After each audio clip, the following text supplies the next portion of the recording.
Осы қызыл құрттар ғой міне.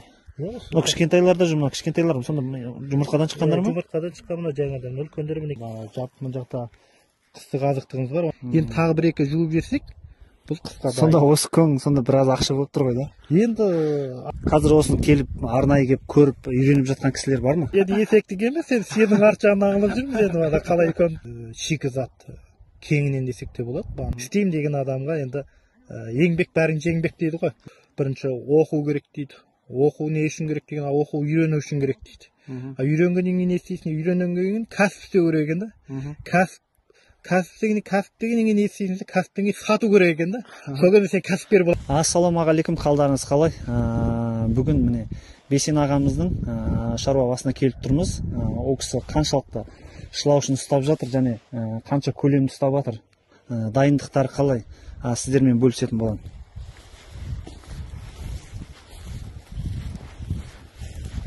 Ассалаумағалейкум Бейсен аға. Уағалейкум ассалам. Ассаламағалейкум қазақ елі. Қош келдіңіздер. Сіз осы шаруаны қашаннан бастап қолға алып жатсыз? Мен шаруаны осы биылдан бастадым. Бірінші қысқаша өзім таныстыра кетейін. Атым Бейсен Райымбекұлы. Осы ауылдың тұрғыны боламын. Мен бұл шаруашылықты осы көктемнен бастап қолға алдым. Шылаушын шаруашылығы не? Шылаушылығын шаруашылығын осы көктемнен бастап қолға алып, осы жерде бір осыны ақырындап бастап жатырмыз. Сіздер енді осы шылаушын ғана бағып жатсыздар ма, жоқ әлде биогумус та өңдеп жатсыздар ма? Біз енді шылаушанды бағып, енді бар мақсатымыз осы биогумус өндіру. Халқымызға бір пайдалы істесек деп, енді қазір жеріміздің бәрі құйқасы кетіп қалды, құйқалы жер қалмай қалды, бәрі химикат, жеріміз өте құнарсыз болып кетті. Соған қазағымыз аз да болса да кішкене үлес қоссақ деп, осы шылаушаны өсіріп, осыдан биогумус өндіріп, сол жерімізді тыңайтып, жасыл өнім жесек деген ойымыз бар. Соны армандап осы жұмысты қолға алғанбыз. Сіздерде осы сіздің ұстап жатқан шылаушыңыз осы жатқандар ма? Жоқ, мына жерде қазір 400 квадраттай ғана жатыр. Бұны қысқа дайындап отырмыз. Қазір мына үстіне көн тағы жуып көн тастаймыз. Ар жақта тағы да 1000 квадратқа жуық жеріміз бар. Қазір мына жақта жатқандар. Иә. Мына қазір сіздер осы көріп тұрған, алдыларыңызда тұрған мынау сол 400 квадрат жеріміз қазір. Қысқа дайындап, неге өсіріліп жатыр. Енді сіздің осы шылаушындарыңыз бір көзімізбен көре алсақ бола ма? Болады, келіңіздер, көзімізде кешенде дайындап, өсіп, жатыр. Тұқымдары, жұмыртқалары ғой, е? Жұмыртқалары, жұмыртқалары мүмкін. Мұны қазір кішкене астына кіріп. Мынау қазір жылы тұр ғой, ыстық. Температура. Мынау, е, шылаушындарыңыз.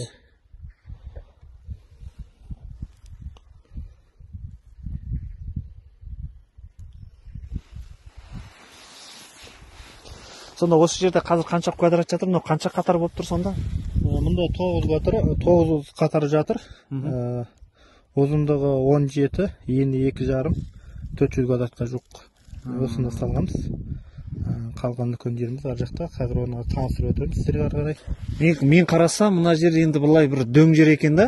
Сіз осы жерде су мәселесін қалай шешіп жатсыз? Су мәселесін мына жақтан өзің көріп тұрған қоршаудың жанынан арық қазып, 1,5 километр жердей арық қазып алып келдім, осыған тазалап. Соны осы арық арқылы су барып, осы жерден бана бассейн жасап қойдық, қазір онда көрсетіп өтеміз. Сол бассейн арқылы бана мотордың күшіменен, помба деген кішкене мотор бар, соның күшіменен осын суғарып жуып, соны суғарып жатқан жайымыз бар. Қазір сонда осы жаққа суды осы арықпен әкеліп жатсыз ба? Иә, арықпен осы мына кішкентай жасадық. Осы мына су жетеді екен, мынада енді 1 тоннадай су жиналады. Мына арықта, иә? Сол мотордың мана күшін біраз бәсейтіп, осы арқылы мына жақта 400 квадратымызды суғарып отырдық. Соны арықты ана жақтан келеді, бір сайын ішінен осылай алып келіп, осыны суғарып жатқан жайымыз бар. Мына сабандар енді мынау бетіне жаптық. Мына жерде енді бана қарға, сауысқан, қырғауыл деген құстар көп екен. Соның бетін тарпып, соның кішкене қалыңдау қылып жаптық. Қалған енді мынау бетіне көн саламыз. Соны қысқа қарай бетіне қалыңдау жабуға тырысамыз. Оны істеп жатырмыз. Сонда сізде қазір мына бетінде жатқандар сонда мына сақтық қорғаныш үшін ба? Қорғаныш үшін бір жағы азық болады, мына шіріп жатыр. Енді бүйтіп қарап көрсеңіз де болады. Мына негізі ана мына жаныңыздағы сияқты ақсақ сабан. Қазір мінекей мына шіріп, мінекей дайын азыққа айналып баратыр. Мінекей мына шіріп мына жеп жатыр бұл жағынан, мінекей қапсына Қашып баратыр. мінекей топтарымыз. Айбат. Мына жеп жатыр, мінекей. Температурасы қалыпты. Осы қызыл құрттар ғой міне. Мына кішкентайларда жүр, мына кішкентайлар сонда жұмыртқадан шыққандар ма? Жұмыртқадан шыққан мына жаңадан үлкендер мінекей мына бана тұқым тастап жатқандар, кішкентайларда тұқымына жетілгендер. Осы мінекей сабан, мына сабанның үстіне ары қарай таза сабан, мынаны аппақ. Сонан бетіне төсеп су сайын шіріп жатыр. Мынау сонда бірден жаңағы жаздық жағдайдағы ма, жоқ енді қысқа дайындалып жатқан? Бұл негізі жаздық жағдайда бірінші мына шылаушаны үйретіп алып жасап қысқа дайындап жатқанбыз. Мынаның үстіне енді бұйырса мынау не сарай өзінің қалыңдығы бір жағы 1,20, бір жағы 30 қып, ені 2,5 қып саламыз. Соны қазірше мына шылауша үйрену үшін қазірше жаздық неде 25 сантиметрде сақ қойдық осы жерде. Сіздің ана басқа да шылаушындарыңыз оны көрейік жүріңіздер ана жақта. Сонда сіз қысқа тағы да осы жерге салайын деп тұрсыз ғой, иә? Иә, осы жер, ана жер, ана дайындық. Мынадан біраз болады, мына қысқа мына жатқан жабықтың ненің бәрін қысқа салуға тырысамыз. Сонда сіздің мына жатқан шылаушындарыңыз қазір жаздық күйдегі, иә? Жаздық күйдегі, иә. Енді оны көбейтіп тағы мына жерге саласыз. Иә, оның жартысын мына қысқа жібереміз. Онда біраз үйретіп аламыз. Біраз 15-20 күннен кейін соны қалыңдап. Так жаздық күйінде үйрету керек екен. Соны бірден мана қалыңға салуға келмейді. Техникаларымыз сонан кейін сол жұқа күйінде салып үйретіп алып, сол мына жақта 1400-ді мана бөлеміз тағы 1200-ге. 1400 тағы 1200-ге бөлеміз. Сонан кейін жаңағы 2600 қысқа бөлеміз деп тұрмыз енді. Мүмкін 3000 болып бөлуі де мүмкін. Шылаушының тығыздығына байланысты ғой сонда. Иә, шылаушының тығыздығын енді бағанағы енді бір 15-20 күн бар. Бізде қыс біраз ноябрьге қарай 11 айға дейін түседі. Кішкене жайрақ түседі, иә? Жайрақ түседі. Соған енді біраз дайындығымыз бар деп тұрмыз. 20. Таза 20. Неше қатар бар сонда? Бұнда да 24 қатар. Соны енді былай санасаң сол 1000-нан асып тұр енді. Оны қашан салдыңыздар соны? Бұны көп болған жоқ, бұны салғанымызға. Бір айдың көлемі болып қалды. Мына солардан қалған сабан бар. Мына жақта қыстық азықтығымыз бар, оны да қазір көрсетіп өтеміз. Қазір сіздерге ана бассейні көрсетеміз.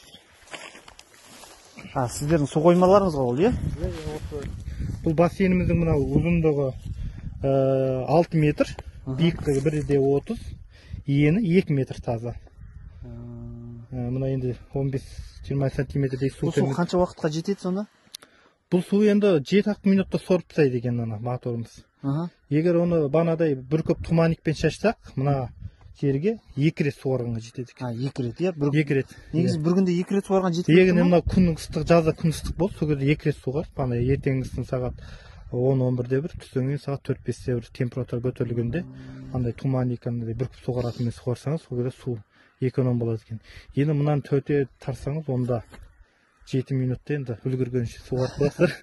Енді мен қарасам мына жақта бір сабан зауытының сабанын жинап алыпсыздар. Бізде мына жерде сонда қазір қанша сабан жатыр? Мұнда қазір 100 рулон сабан жатыр. Бостай 9 машина сабан төгіп қойдық. Осы қысқа деп қазір. Енді тағы да бір 80 рулон сабан келу керек. Енді осы жеріміз тапшы болғандықтан оны қазірше қалдырып қойдық. Енді бұйырса мына сабан кеткеннен кейін 80 рулонды осы жерге келіп түсіреміз. Сонда сабанды бір не қылып жаңағы қыста ғана саласыздар ма, жоқ қазір де сала бересіздер ма? Жоқ, біз енді осыны мынаның үстінде көнді малдың қиын қысқа қарай саламыз. Бұйырса қысқа салған кезде осы жатқан сабанның үстінен жібереміз. Соның үстіне бағанағыдай қыстық өзінің несі болады, бағанағыдай өлшемі. Сол өлшем бойынша салам, сол кезде соның үстінде 40 сантиметрден сабан жауып алсақ, осыны толтырып, содан кейін қалған көктемге дайындаймыз деп отырмыз. Сонда мына шылаушындар осы сабанды да жепсейтін болып тұр ғой, иә? Сабанды жепсейтін болып. Өйткені мына су тиген сайын сабан шіри бастайды екен. Қазір компост сияқты болады екен. сабан жақсы көреді екен. бір біле кетейін деген мына біздің көрермендерге бір ақпарат болсын. Мына бір рулон сабан қанша квадратқа жетеді? Енді бұны 20-да 30 сантиметр болса, бір рулон 40-қа жетеді екен. Сонда біз енді 40 сантиметр болса, 40 квадратқа біз 2 рулонмен санадық. 40 квадрат 2 рулонмен санадық. Сонда мына жерде қазір бізде 100 рулондай рулонмен 100 рулон жатыр. Бостай, 9 машинедей сабан жатыр. Сонда біз енді осының ішінде банағыдай есептеп жеткілікті деп осыны жинап жатқан жеріміз. Сонда сабанды қыстық ауа райына байланысты қалың жұқа жау керек дейсіз ғой, иә? Иә, сол қыста қалыңырақ жапқан жақсы дейді. Мамандарымыз айту бойынша 40 сантиметр жапса, 20 сантиметрдей, 10-15 сантиметр қатса, қарғай жылу сақтайды деп тұр. Сол үшін не бармыз. Сонда сіздер ауылды бір жаңағы қидан арылтып жатырмыз дейсіз ба? Өте дұрыс айтасыз. Бізде бір ол жақтағы манандай қоқыс төгетін алаң болған. Көктемде өшірет болып кетеді. Мана елдер күл қоқсыған малдың қиының бәрін сол жаққа төгіп, енді соны көріп өзім бір ойым кетіп жүрген. Осы көңді бір жерге төксе, не бір игілікке жараса, ақшаға жараса деп армандап жүретін. Сол енді сол іске асып, мінекей биыл ауылдың қиының енді 70%-ын жинап алдым десем де болады енді. Шылаушанға жинап алдым деп айтуға болады. 70% қиын енді. Біз бұдан да үлкен жұмыс істеуге болар. Енді биыл сайында осы ауылымыздың әкімдерімен құлақ қағысып қойдық. Енді сол істермен жұмыс жасайық па деп жатырмыз. Биыл ауылымызға ескертіп, бір жағы көп кісілер біліп те қалды. Біздің осындай шылаушанмен айналысатынымыз сол ауылымыздың әкіміне де айттық. Енді биыл қыста бәріне бірқатар ескерту жасаймыз. Көндеріңізді таза не қылсаңыздар, енді ол кісілерде бір жағы көктемде осыған қыры бар ақша шашады екен шығаруға. Ауылдың өзінде мүсірден тазалауға. Сон бір жағы біз мынаны тегін алып кетейік дедік. Бір жағы ол кісілер қуаныш екен, ол тегін қорасын тазалап берсең. Ал енді оның екі-үш түрлі жақсылығы болады екен. Бірінші, біреудің қорасын тазаласаң, ол қуанады екен, бағанағы тегін алып берсең. Екінші, бұл көмді біз қажетке жаратып, шылаушаңа жегізіп жатырмыз. Бұл екінші. Үшіншісі, енді бұдан шыққан бегімізді енді мына қазір жеріміздің құнары кетіп қалды, соны жасыл өнім жесек деп, жерге сатсақ, бұл енді банадай жерді тыңайтады екен, құнарлы болады екен жер. Сол үшін соған қызмет қылып жатырмыз енді. Сіз бір түсінікті қылып айта кетіңізші, осы көңнің қалай қаншалықты дәрежесі мысалы жарамды болады, қайсысы жарамсыз болады? Енді бұл көңнің біздің мамандарының айтуынша, бұл енді өте күйіп кетпеу керек екен. Күйіп кетпеу деген енді бұл жерге кішкене көрсете беруге болады сіздерге. Ол үшін енді бұлай істесек болады. Мына көн енді таза көн. Мына кішкене күйген. Енді мынау таза күйіп кетпеген. Бірақ енді осындай аппақ болып күйіп кетсе, бұл енді жарамсыз болады екен. Ағарып кетсе? Ағарып кетсе, иә, мына енді жерде көрсетіп мінекей. Мыналар кішкене өртеніп жанып кеткен, өйткені мынаның ішінде құнарын жанып кетеді екен. Өртеніп. Енді бұлар жарамсыз деп жатыр енді мамандарымыз. Енді мынандай сап-сары көн, енді бұл таза шоколад екен. Негізі бұны сонда осылай жағып жібермей алып қалудың жолы бар ма? Енді біз биылғы тәжірибемізде мына көн біз әкеп төктік. Осы жерге төктірген кезде енді бұны бір күнде төккен жоқ. Кем дегенде бір 20-25 күнде әрең төгіп болды осы көннің бәрін. Сонан кейін бұл өте қалың төгілді. Банағыдай жиі төгіліп кетті. Жиі төгілгеннен кейін бұл қыза бастады. Температура 70-ге дейін шығып кетті. Сонымен бұл не істейміз деп мамандарымыздан сұрап еді. Бұны енді банағыдай ашыңдар, ортасынан ауа жіберіңдер деп солай не қылды. Енді біз енді әлгі сасқамыздан енді басымызға келгенде мынаны жаздық та, кішкене трактормен. Сонан кейін мынаны бірқатар жуып тастадық. Соны мынаны шылқылдатып жуудық. Осы көнді жуу үшін бір 4-5 күн уақытымыз кетті. Бұл жақта суымыз ағып тұрды. Соны жуудық, жуғаннан кейін тоқтады. Енді тағы да біраз күмәніміз болды. Енді мынау күйіп кетті-ау, енді осының бір 50% жарамай қала ма деп бүйтіп уайымдағанбыз. Сөйтіп едік, бірақ мұны шүкір ойымыздағыдай болып ешқандай бұзылмаған.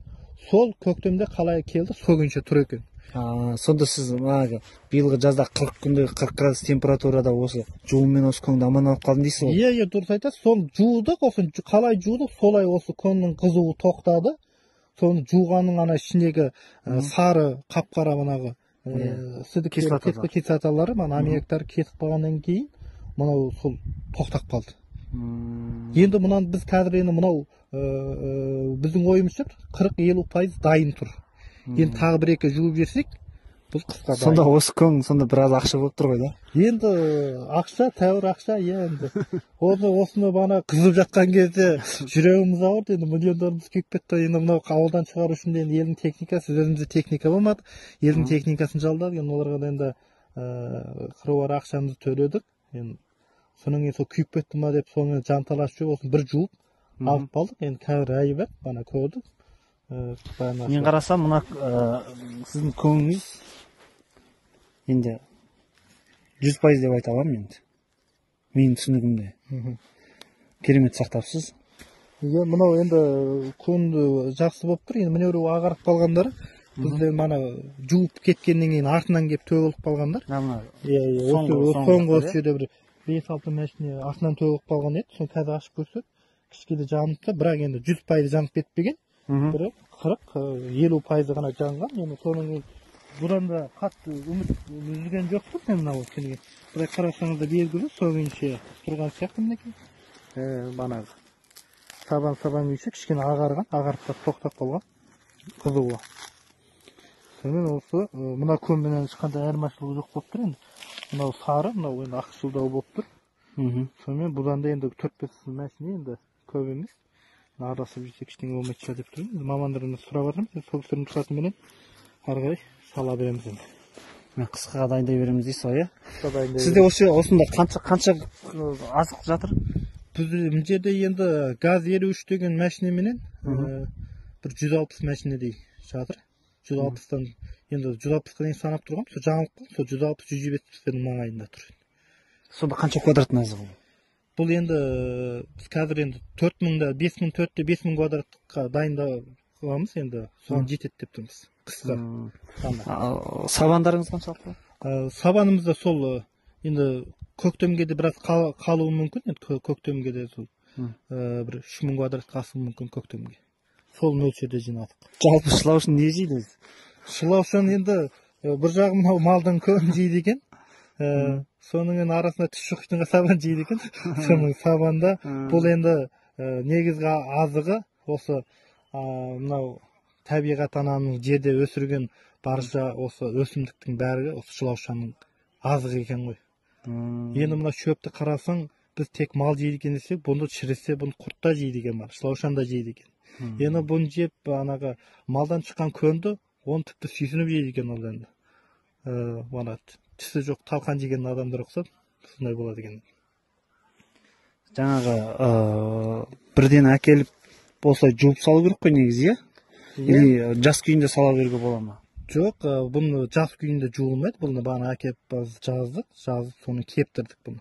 Кептіріп, иә, ана сапы сары болып, біраз қара болып екен, ана сияқты мындай.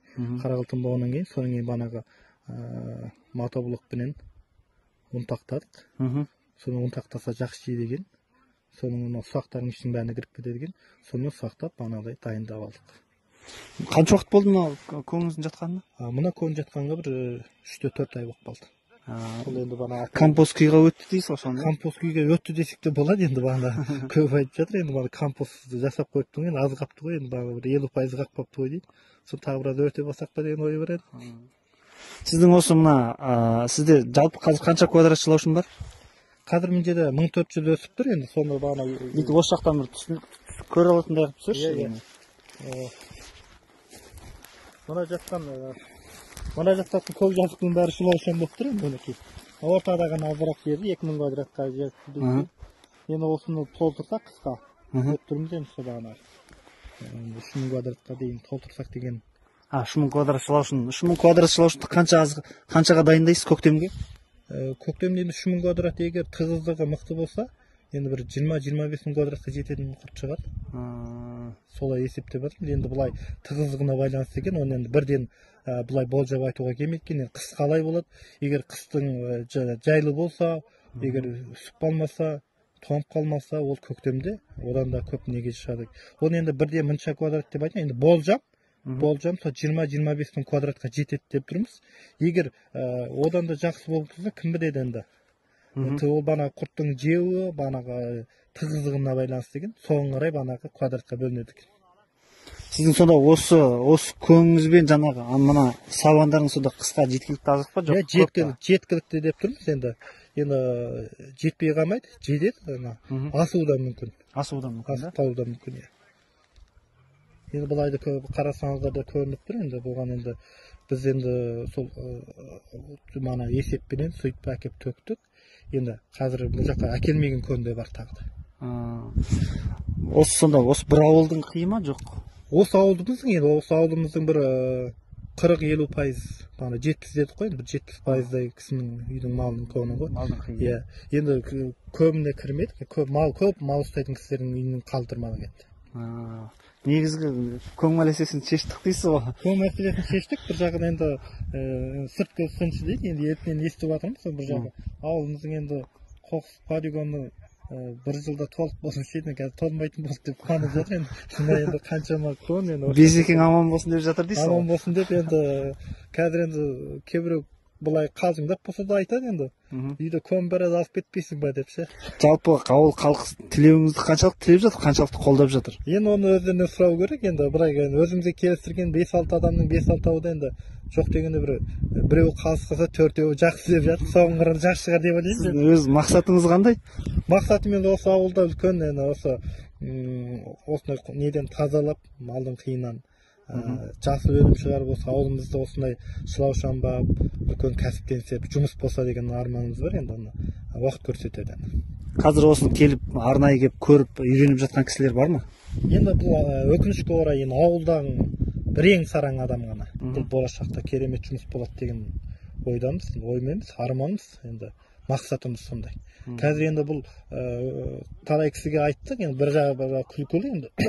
Енді біреудің қорасында боғын тазалап алып келіп, енді оны қарап тұрсаң енді жуып, енді өзіміз біреудің өз қорамыздың боғын шығарып. Қазақта сөз бар ғой, есектің артын жуып ақша тапқаннан арланба дейді.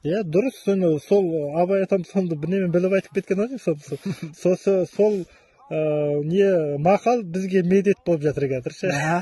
Енді есектік емес, енді сенің арт жағынан аңылып жүрміз енді мына қалай көміп шығады екен деп.